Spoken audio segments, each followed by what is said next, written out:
In 1965, more than 8 in 10 black Southern households cooked without a single printed recipe in the house. Big Mama did not measure.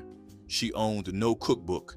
She tilted the salt box, listened for the right hiss in the skillet, and read the foam on a pot of beans like a weather report.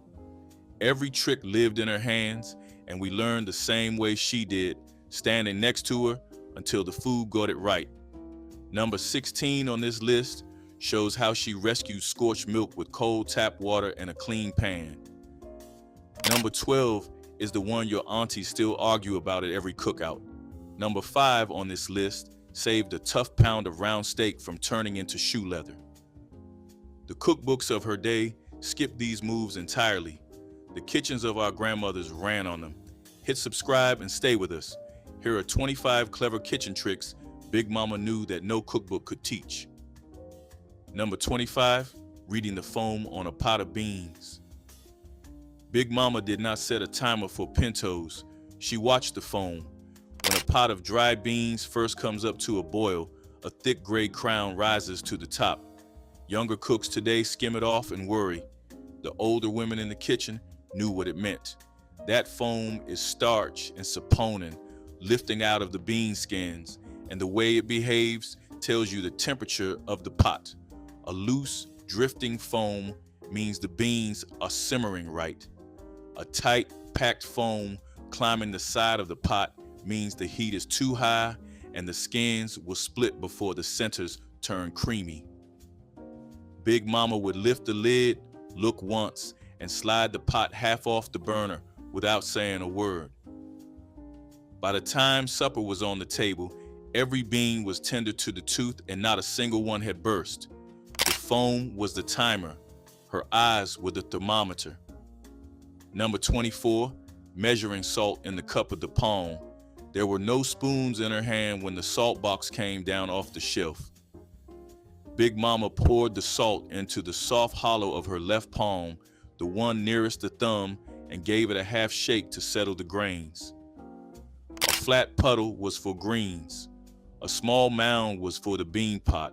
A heap that crowned over the edge of her hand was for a fresh batch of cornbread batter.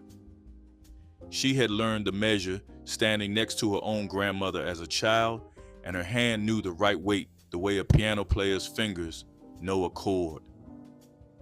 Food scientists today have measured the average cooking palm at right around 3/4 of a teaspoon. Big Mama had figured that out without ever opening a book. She salted by feel because feel never lied to her, and the cardboard box of Morton sat right there on the counter where her hand could find it in the dark.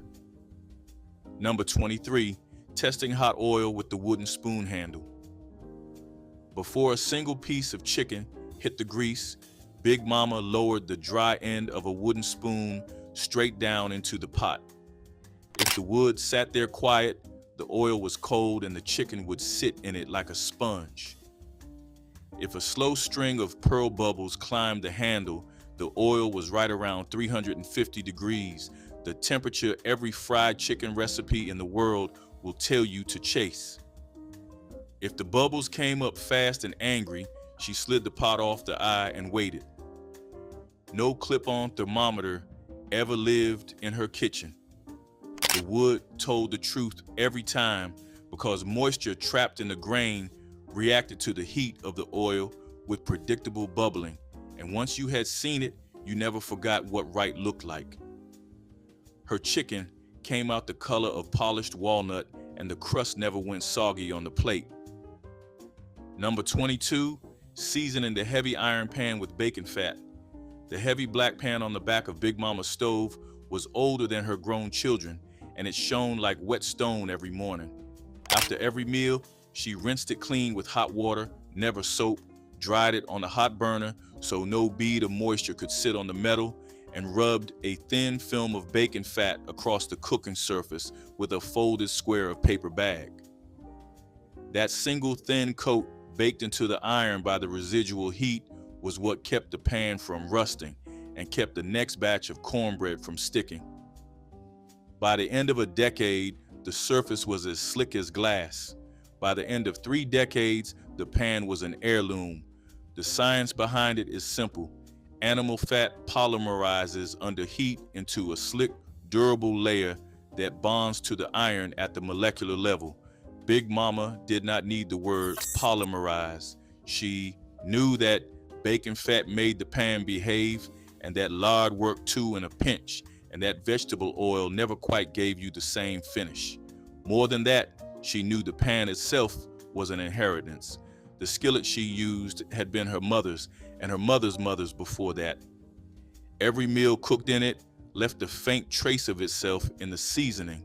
So the cornbread you ate on a Tuesday in 1972 carried something of every Sunday dinner that came before. The iron held the memory the same way the family held the recipes, and she handed both down to whichever daughter showed up most often in the kitchen. By federal census data, more than 70% of Black Southern households in 1950 owned at least one heavy iron pan, and most of those pans are still cooking today. That is a survival rate no non-stick pan will ever match. Number 21, tenderizing tough greens with a splash of vinegar. The collards that came up out of the fall garden after the first frost were sweeter, but the leaves were leathery enough to resolve a shoe. Big Mama dealt with them by tipping a small splash of apple cider vinegar into the simmering pot about an hour in, and then she let the greens go for another 60 to 90 minutes without lifting the lid more than twice.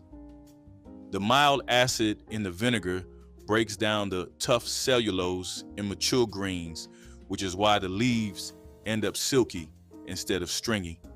It also cuts the natural bitterness that lives in the stems. She never measured the splash. She knew the right amount by the smell that rose off the pot, somewhere between sharp and sweet, and she trusted the pot to tell her when the greens had given in. The Potlikker at the bottom was the prize, dark and savory, ready to be sopped up with a square of warm cornbread. Number 20, stretching tough cuts of meat with buttermilk overnight. When the round steak was the cheap kind, the kind that could turn into shoe leather under the wrong hand, Big Mama reached for the buttermilk crock. She would lay the meat flat in a deep bowl, pour cold buttermilk over the top until the steak was fully covered, and slide the bowl into the icebox before she went to bed. The next morning, the same cut that would have fought a fork the night before was relaxed and pliable, ready to be breaded and pan-fried into chicken fried steak that you could cut with the edge of a butter knife. The trick is lactic acid. The mild acid in cultured buttermilk slowly breaks down tough muscle fibers without ever turning the surface mushy the way stronger acids will. Vinegar moves too fast, wine moves too sharp. Buttermilk moves the speed of grandmother time, slow and patient and gentle, which was exactly the right speed for cheap meat and a house full of mouths to feed by morning. Nothing else worked as well, and she always had a quart of buttermilk on hand for biscuits anyway. Number 19, sharpening the kitchen knife on the rim of a plate. The kitchen drawer in Big Mama's house did not contain a sharpening stone because the underside of every dinner plate she owned was already won. When the paring knife started to drag through a tomato instead of slicing it, she would flip an everyday ceramic plate upside down on the counter, find the unglazed ring around the rim where the plate had rested on the kiln, and draw the blade across that bare ceramic at a low angle, 10 or 12 strokes per side. The unglazed clay is harder than carbon steel, hard enough to grind a true edge back onto a dull blade in under a minute. Every Black grandmother in the South seemed to know this without ever being told. Some learned it from their own mothers. Some figured it out the first time their best knife went soft. But the move was so common across kitchens that food historians now treat it as a signature of mid-century African-American home cooking. The plate did double duty, and the knife went right back to work. Number 18, hand testing the hot pan with a flick of water. Big Mama did not set the burner and walk away. She tested the pan with her fingers and a drop of water. She would dip the tips of her fingers in the cold water glass next to the stove, shake them once over the dry iron, and watch what the droplets did. If the water vanished with a quiet hiss, the pan was still too cold and the cornbread batter would soak in and stick. If the water beaded up and skittered across the surface like little silver balls before evaporating, the pan was at the right temperature for searing, somewhere over 400 degrees. The drops danced because of what physicists later named the Leidenfrost effect, where the water forms a thin protective layer of steam that lets the bead float on its own vapor cushion. Big Mama had no name for it. She just knew that when the water danced, the pan was ready, and the first piece of meat would hit the iron with the right kind of sizzle. Wrong sizzle meant wrong supper. Number 17, saving the potlikker for the next day's soup. The dark broth left in the bottom of the greens pot was never thrown out in Big Mama's kitchen. It was the foundation of tomorrow's supper. She would ladle the potlikker into a clean glass jar, screw the lid down tight, and set it on the cold shelf of the icebox. The next afternoon, that same jar became the cooking liquid for a pot of rice, or the simmering base for a quick pan of dumplings, or the soup itself if the cornbread held out. The liquid carried every bit of flavor that had cooked out of the greens and the smoked meat, along with most of the water-soluble vitamins, which is why potlikker was prescribed by Southern doctors during the Depression for anemic children. Big Mama saved it because the alternative was pouring grocery money down the drain, and she had never poured grocery money anywhere but into the pot. 1 pound of greens fed the family twice, and the second meal was usually the better one because the flavor had a night to settle and deepen. Number 16, rescuing scorched milk with cold tap water and a clean pan. A pot of milk that turned its back on you for 30 seconds could fill the whole house with a burnt smell that lingered for days. Big Mama did not throw it out. She lifted the scorched pot off the heat, set it straight into a sink of cold tap water without stirring, and waited 2 full minutes. The cold shock kept the burnt layer welded to the bottom of the pot instead of mixing up into the rest of the milk. Then she gently poured the still good milk off the top into a fresh, clean pan and finished cooking it without a hint of scorch. The trick saved gravy, it saved oatmeal, it saved more pots of grits than any son or daughter cared to count, and the burnt pot soaked overnight in baking soda water came clean by morning. Number 15, crisping a meat top with bread heat in a covered pan. Without a working broiler, Big Mama still got a golden crust on every chop and chicken thigh that left her stove. The move was simple and almost forgotten now. After the meat had cooked through in the heavy pan, she would lay a few thick slices of day-old bread directly on top of the meat, clamp the lid down tight, and turn the burner up high for 1 full minute. The dry bread soaked up the rising steam. The trapped heat had nowhere to escape but back down into the meat, and the top of the chop browned and crisped as if it had been under a broiler. She would lift the lid, peel the bread off, and serve the meat with the crisp bread crumble over the top like a free seasoning. Nothing wasted, nothing extra bought, just heat used twice. Number 14, saving cake batter from curdling with a warm bowl. The coldest months of winter were the hardest on a pound cake because cold butter and cold eggs refused to come together into smooth batter. Big Mama solved the problem with a kettle of warm water and a metal mixing bowl. She would fill the kettle, pour the warm water into the bottom of the sink, and sit the empty metal bowl in the water for 2 or 3 minutes before she began creaming the butter and sugar. The bowl came out warm to the touch, just shy of body temperature, which was enough to keep the butter soft as she worked. When the eggs went in one at a time, they did not seize the butter into a curdled mess. The batter stayed silky from start to finish, and the cake came out of the oven with the close, tender crumb that made her pound cakes famous at every funeral, wedding, and Sunday dinner from October through March. Cold kitchen, warm bowl, smooth batter, 3 steps, 1 rule. Number 13, reviving stale bread over the rising steam of a pot. 3-day-old biscuits in Big Mama's bread box were never thrown to the chickens. They were brought back to life. She would set a colander or a square of cheesecloth over a pot of simmering water on the back of the stove, lay the dry biscuits or rolls in a single layer on top, and cover the whole thing with a clean dish towel for about 5 minutes. The rising steam reached up into the bread. The starch molecules that had retrograded into hardness rehydrated and softened, and the biscuits came off the colander warm and tender as if they had just come out of the oven. The same move worked on a stale loaf of yesterday's white bread, on a corner of pone, on a hard heel of cornbread saved from supper. Nothing went stale enough to throw away in a house where steam was free. The bread came back, the family ate, and the grocery dollar stretched another day past Sunday. Number 12, seasoning the potato salad while the potatoes are still hot.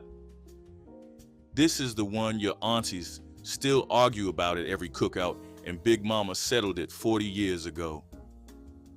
The minute the boiled potatoes were drained and tipped into the big yellow mixing bowl, she went after them with the salt, the cracked pepper, a hard shake of yellow mustard, and a slow tablespoon of the pickle juice straight from the jar. Not the mayonnaise, not the eggs, not the celery. Those came later, after the potatoes had cooled. A hot potato drinks, seasoning down into its body the way dry ground drinks the first rain. A cold potato just wears it on the outside like a coat. By the time the bowl went into the icebox to chill, every cube of potato was seasoned all the way through, and the bite at the church picnic the next afternoon tasted of mustard and brine in the middle, not just on the surface. Number 11, peeling a head of garlic with the flat of a heavy blade. The paper skin on a clove of garlic was no match for the broadside of Big Mama's chef knife. She would break the head apart with the heel of her hand, lay a single clove on the wooden board, set the wide flat of the blade across it, and bring the side of her fist down on the steel with one quick controlled tap. The papery hull split open and slid right off in one piece, and the bruised clove inside was already half prepped for the chopping board. A whole head went from intact to peeled in under a minute, with no fingernails ruined and no sticky little flakes clinging to everything. The smashed clove gave up its oil faster too, so the gravy or the gumbo picked up flavor in half the time. The flat of the knife did the work of 3 gadgets and never broke down. Number 10, softening cold butter under a warm, overturned plate. When the recipe called for soft butter and the stick had just come out of the icebox, Big Mama did not wait an hour.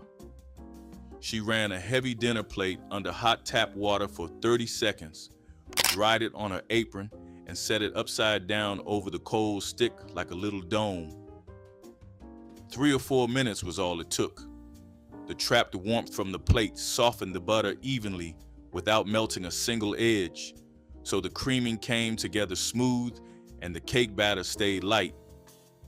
The same warm plate move worked on a brick of cream cheese for the holiday cookies or any hard fat the recipe asked her to whip.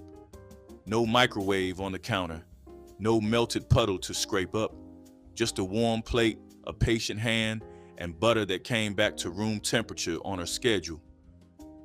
Number 9, catching homemade fudge at softball stage with cold water.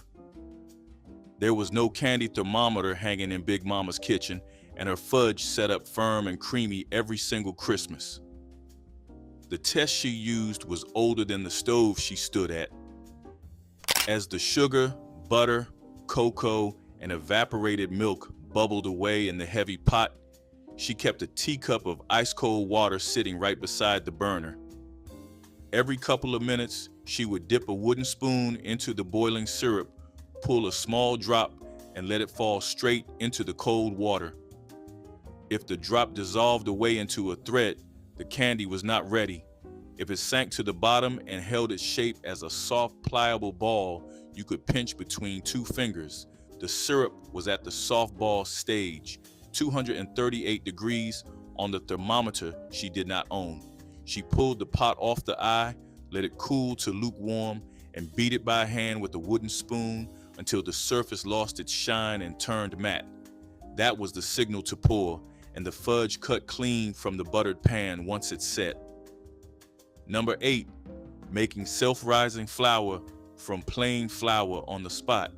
The grocery dollar in Big Mama's house only stretched to 1 sack of flour at a time, and that sack was always plain. When the biscuit recipe called for self-rising, she did not run to the store. She measured 1 cup of plain flour into a bowl, added 1½ teaspoons of baking powder and 1/4 teaspoon of fine salt, and stirred the 3 together with a fork until they looked uniform. That was self-rising flour, made for a fraction of the cost the boxed version charged. If the recipe also wanted a touch of buttermilk lift, she folded in a small pinch of baking soda. The biscuits rose tall, the pancakes set proud, and the dollar that would have bought 1 pre-mixed sack bought 4 cups of plain flour and a tin of baking powder that lasted 6 months on the shelf. Every black household cook in the South seemed to know the ratio by heart, and most of them learned it from a mother who had learned it the same way. Number 7, keeping bread soft all week with a 1/4 apple in the tin. The bread box on Big Mama's counter held a loaf, a hand of biscuits, and 1 cut 1/4 of a tart apple wrapped in nothing. The apple did the same job that fancy bread bags claim to do today, and it did it for the price of a single piece of fruit a week. The apple released a slow, steady whisper of moisture from its cut flesh, and the breathable wooden bread box held the humidity right at the level that kept the bread crust soft without going moldy. By Friday, the loaf that would have gone hard as a brick on the open counter was still terrible and tender, ready for sopping Potlikker or wrapping around a slice of bologna for the lunch pail. When the apple wrinkled, she ate it. When the bread ran out, she baked another. Number 6, making buttermilk from sweet milk and a spoon of vinegar. When the buttermilk crock ran dry and the biscuit still had to be on the table by 6, Big Mama clabbered her own. She poured 1 cup of fresh sweet milk into a clean glass jar, stirred in 1 tablespoon of white vinegar or fresh squeezed lemon juice, and set the jar on the warm corner of the stove for about 10 minutes. The mild acid pulled the milk proteins together into soft curds. The texture turned thick and slightly grainy, and the smell carried the same faint tang as the real cultured buttermilk in the crock. Biscuits made with the substitute rose just as tall. The pancakes browned just as deep. The fried chicken brine worked just as well. Most cooks in the country today have forgotten the trick exists, but in 1955, it was the difference between Sunday biscuits on the table and an empty bread plate, and Big Mama had never lost a Sunday breakfast in her life. The crock got refilled on Monday, and the spare jar of vinegar earned its keep. Number 5, saving a tough round steak with a heavy bottle and the grain of the meat. The cheap pound of round steak the butcher slid across the paper was the cut that broke most beginners, and Big Mama broke it right back. She laid the steak flat on the cutting board, ran the tip of her paring knife in shallow, diagonal lines across the muscle in one direction, turned the steak 90 degrees, and scored it again the other way. That cross-scoring snapped the long, tough fibers into short ones before a single heat touched the meat. Then she picked up the empty, heavy glass soda bottle she kept by the sink for exactly this job, turned it on its side, and pounded the steak from edge to edge with the rounded shoulder of the bottle until the cut had thinned out and spread wider than her palm. The mechanical breaking did what no marinade could match in 5 minutes flat. The same pound that would have fought a fork came off the pan tender enough to cut with the side of the spoon, and the grocery dollar fed 4 people instead of 2. Number 4, testing a cake for doneness with a straw pulled from the broom. There was no metal cake tester in Big Mama's drawer because the kitchen broom standing in the corner was already the tester. When the smell of the pound cake started carrying out of the oven, she would walk over to the broom, pull a single clean straw from the fresh end of the bundle, and break it down to about 4 inches. She opened the oven door, slid the straw straight down through the center of the cake to the bottom of the pan, and pulled it out clean. A straw that came up wet with batter meant 5 more minutes. A straw that came up dusted with only a crumb or 2 meant the cake was done and the oven door went shut behind it. The broom straw had been the country baker's tester since the 1800s, and the cookbook editors in New York were still recommending it in 1902. Number 3, reading biscuit dough by the give of a single fingertip. The difference between a tall, flaky biscuit and a tough, hard puck came down to 1 touch of 1 finger, and Big Mama had calibrated hers by the age of 9. After she had cut the cold lard or cold butter into the flour and poured in the buttermilk, she would press her index finger lightly into the surface of the just mixed dough and watch what happened. If the dough sprang back fast and held the shape of her print, the gluten was already too tight and the biscuit would bake up dense. If the dough sank slowly and the print held soft and shallow, the mixing had stopped at exactly the right moment and the biscuit would rise tall and tender. She never kneaded a biscuit dough more than twice with the heel of her hand. She turned it out, patted it down with her palms, and cut the rounds with the rim of a juice glass dipped in flour. The biscuits came out of the oven half again as tall as they went in, and the inside pulled apart in soft layers like the petals of an opened flower. Number 2, stiffening egg whites with a small pinch of salt. The meringue on a lemon pie at Sunday dinner stood up in tall, glossy peaks because Big Mama added 1 small grain trick at the start. Before she touched the wire whisk to the egg whites, she sprinkled the smallest amount of fine salt over the surface of the whites in the bowl.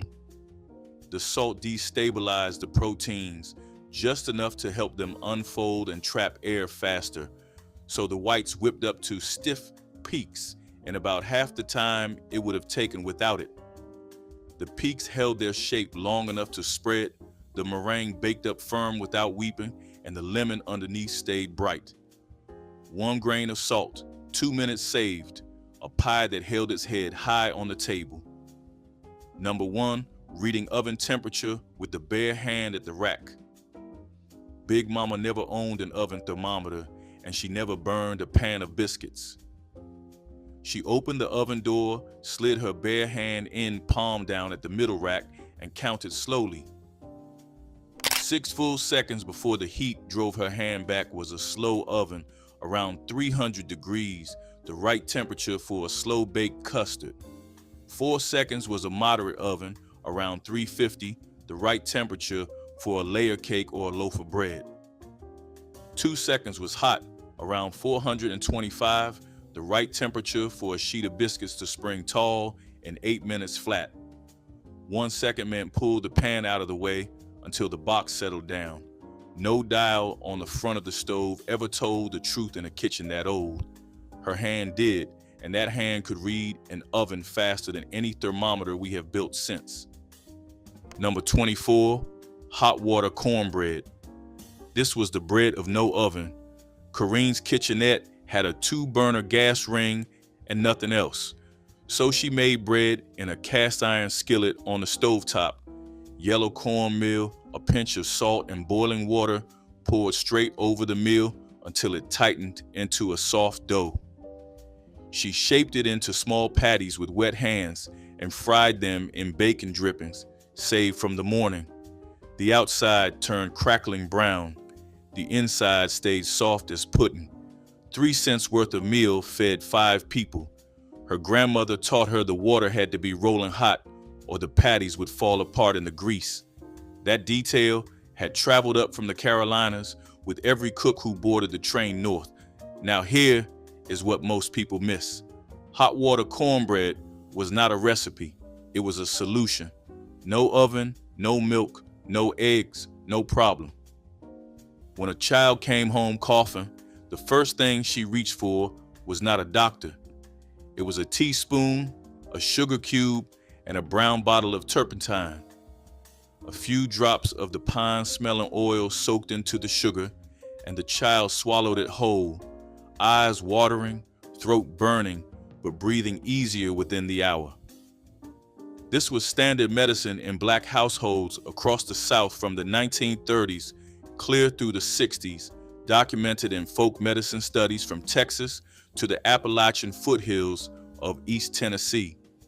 The turpentine was distilled from pine resin, and its use as a chest remedy had roots in both African healing traditions and colonial-era frontier medicine. No doctor prescribed it, no pharmacy sold it for that purpose, but the women who administered it had learned from their mothers, who had learned from theirs, and that chain of knowledge was older than any medical license. A pediatrician would have called it dangerous. The children who swallowed it called it Thursday. Number 21, salting the meat the night before you cook.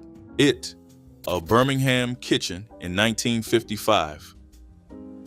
Big Mama unwrapped a pork shoulder from the butcher paper and rubbed kosher salt deep into the fat cap with both hands. She covered it loose with a dish towel and slid it onto the cool side of the icebox. By morning, the salt had drawn the moisture to the surface, then pulled it back in along with every grain of seasoning. The meat cooked tender enough to fall off the bone with the back of a fork. Restaurant chefs would later call this a dry brine and write whole books about it. Big Mama called it leaving the meat alone overnight. She had learned the same trick from her own grandmother, who had learned it on a tobacco farm in 1898. The salt did the same work in every kitchen. The patience was the seasoning. Number 21, crackling bread. Cracklings were the crispy bits of skin left over after rendering lard from fatback. Most Harlem cooks saved them in a jar by the stove. On a cold Saturday, Corrine would crumble a cup of cracklings into her cornbread batter, pour it into a greased skillet, and slide the whole thing into a neighbor's oven 2 flights down. The bread came back 20 minutes later, smelling like smoke and pork and warm butter. It was rich in a way store bread could never be. A wedge of crackling bread beside a bowl of greens was supper all by itself. Her mother in Orangeburg County had made it the exact same way in 1898.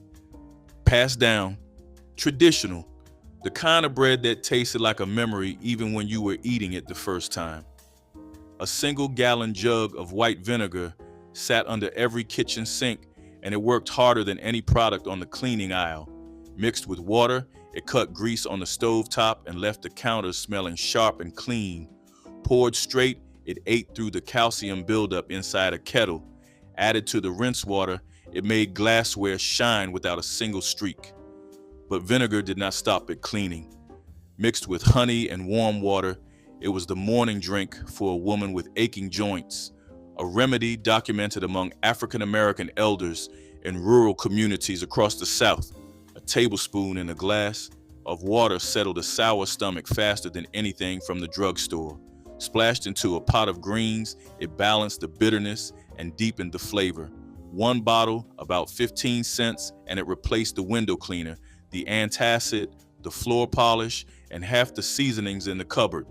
The cleaning companies would have gone under if every woman in America figured out what Black mothers already knew.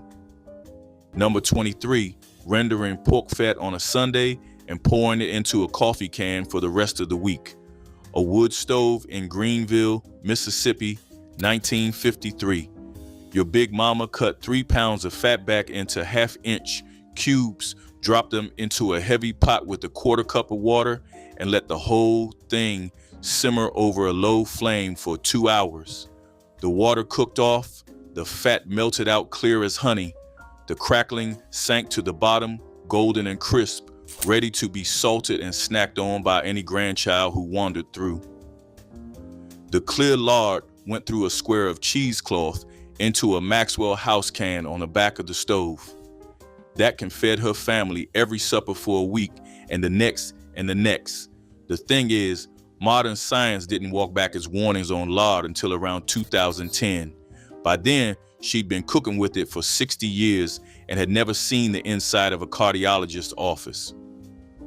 Number 22, hoe cakes on the coal stove. A hoe cake was the oldest bread in African American cooking, older than cornbread, older than biscuits. The name came from the field hands who baked them on the blade of a garden hoe held over open flame. In Corinne's fourth floor kitchen, the hoe was a cast iron griddle, but the recipe had not changed in 150 years.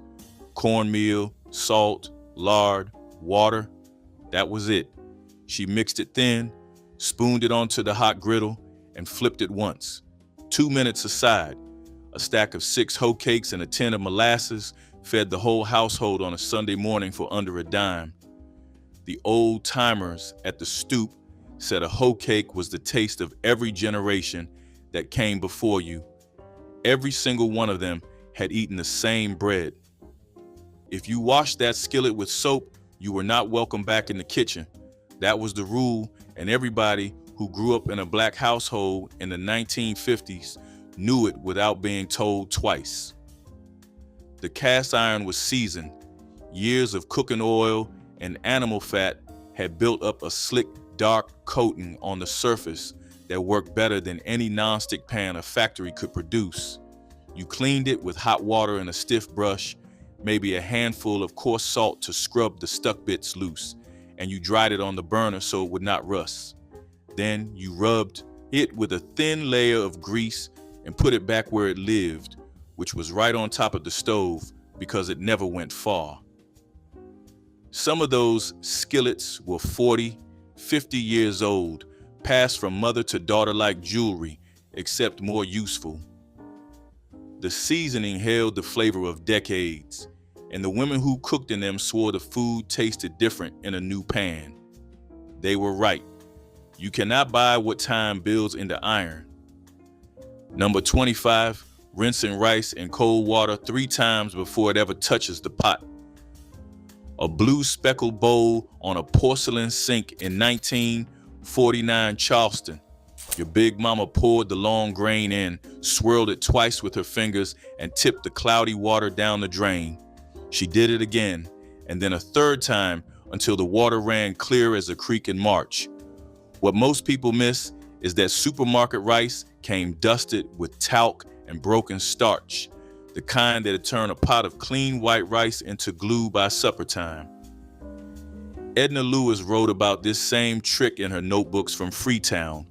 The rice, once rinsed, sat in a cast iron pot with a pinch of salt and a tablespoon of bacon fat, simmered 18 minutes, and lifted off the spoon in single grains that held their shape under a ladle of Potlikker. Modern cooks call it gourmet technique. Your big mama called it Wednesday. Number 19, sweet potato pone. A pone was not a pie. Pones had no crust.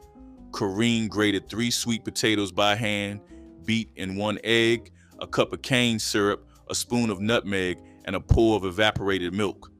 The whole mixture went into a buttered pan and baked in a neighbor's oven until the top went crackly brown. The inside stayed custardy, almost pudding. A slice of sweet potato pone at a rent party in 1928 sold for a nickel. The cooks made them by the dozen on Friday nights, and the pans were empty by midnight. Her aunt in Charleston had made pone for Sunday dinner as far back as Corinne could remember. Same grater, same pan, same sweet smell rolling down the hallway. That is the incredible thing about a recipe that never changed. It did not have to. If the grease can keep the food going, the soap pot kept the house clean, and it came from the same source. Once or twice a year, a black mother in the rural South would take the oldest, darkest grease from the kitchen, the stuff too far gone for cooking, and boil it in a large iron pot with lye water she had dripped through hardwood ashes collected from the stove. The mixture bubbled for hours, filling the yard with a sharp animal smell that stung your eyes if you stood too close. When it cooled, it hardened into a rough, yellowish bar that could scrub anything: floors, laundry, dishes, even skin if you were tough enough to take it. This was a practice that stretched back through slavery and further still to West African soap-making traditions, where women rendered shea butter and palm oil into cleaning agents long before any European brand existed. The soap companies did not want you making your own. It cut into their profits. But these women did not care. They had been turning waste into clean long before there was a label on a shelf.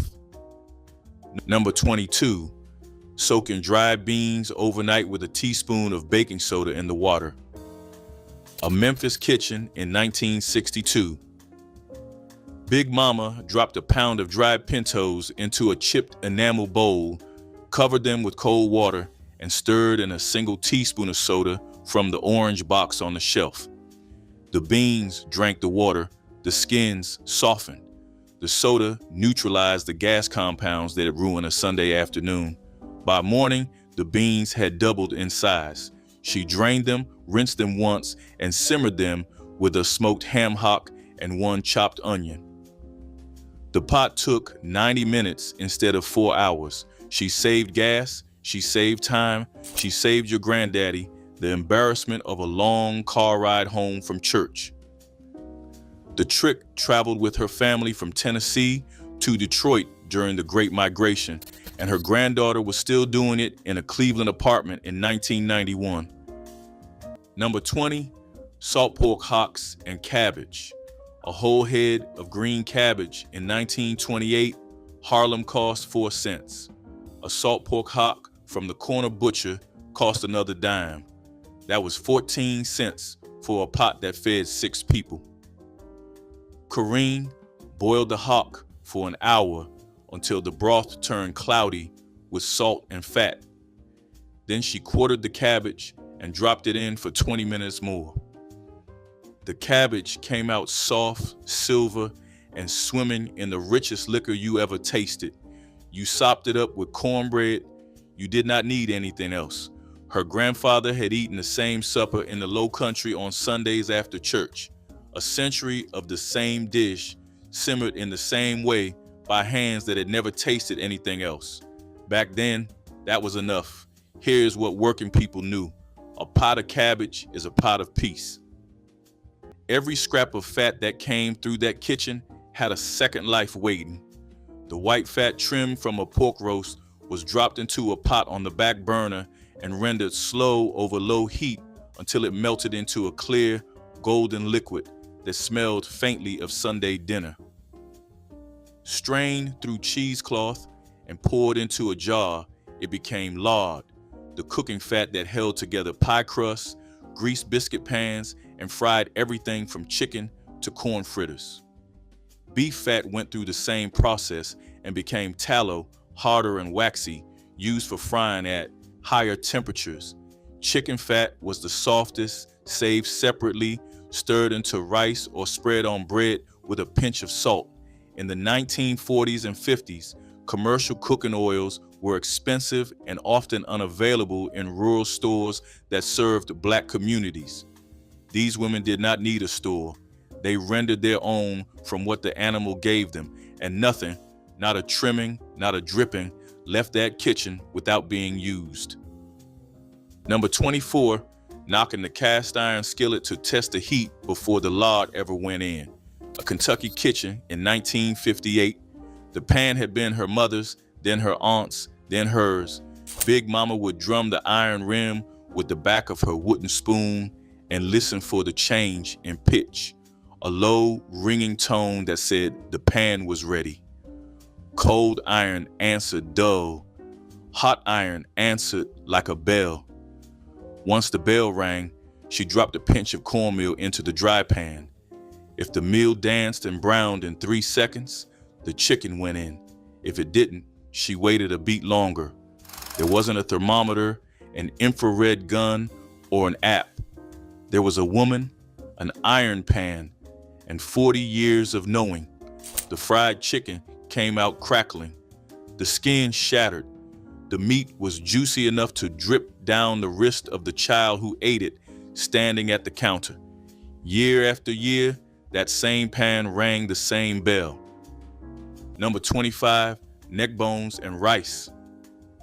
Corrine paid 15 cents a pound for pork neck bones at the butcher on 135th Street. The meat was cheap because nobody downtown wanted it.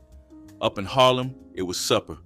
She dropped the bones into a pot of salted water with a split onion, let them simmer for 2 hours until the meat slid off the bone, then ladled the liquor over white rice.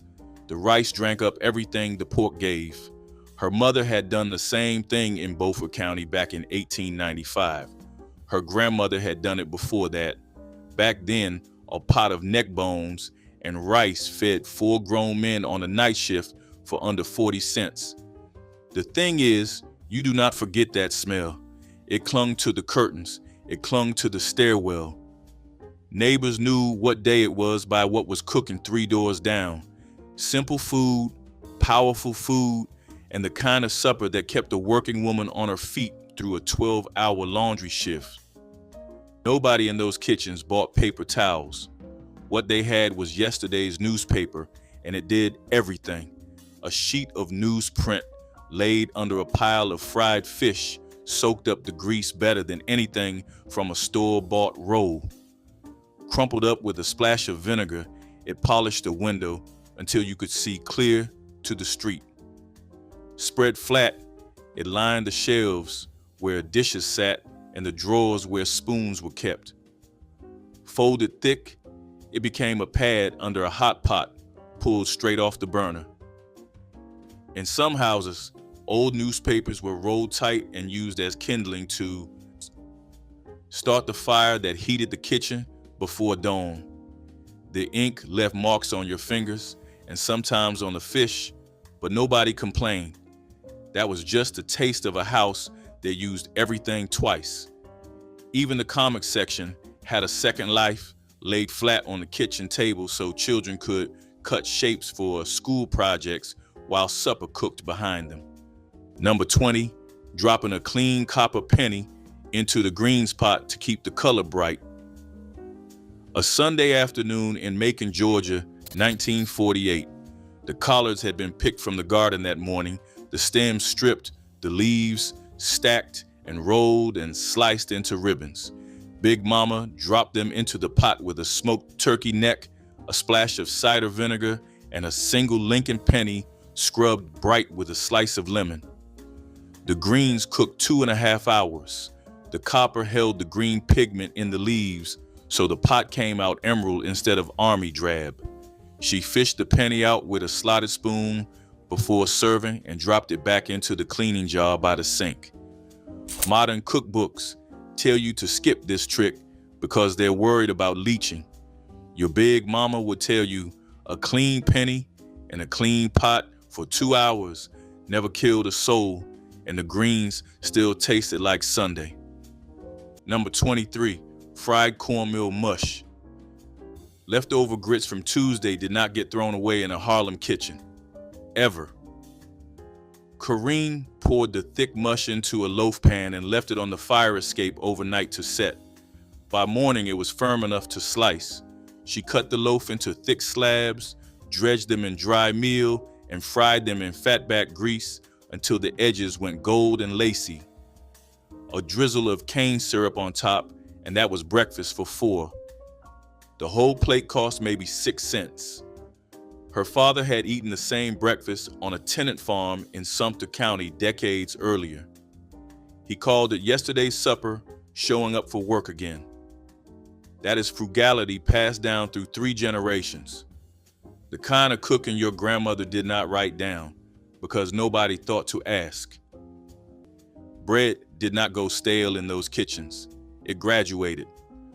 A loaf that was too hard to slice for sandwiches became the base for bread pudding, soaked in a custard of eggs, milk, vanilla, and whatever sugar was in the house, then baked until the top went golden and the inside turned soft as a cloud.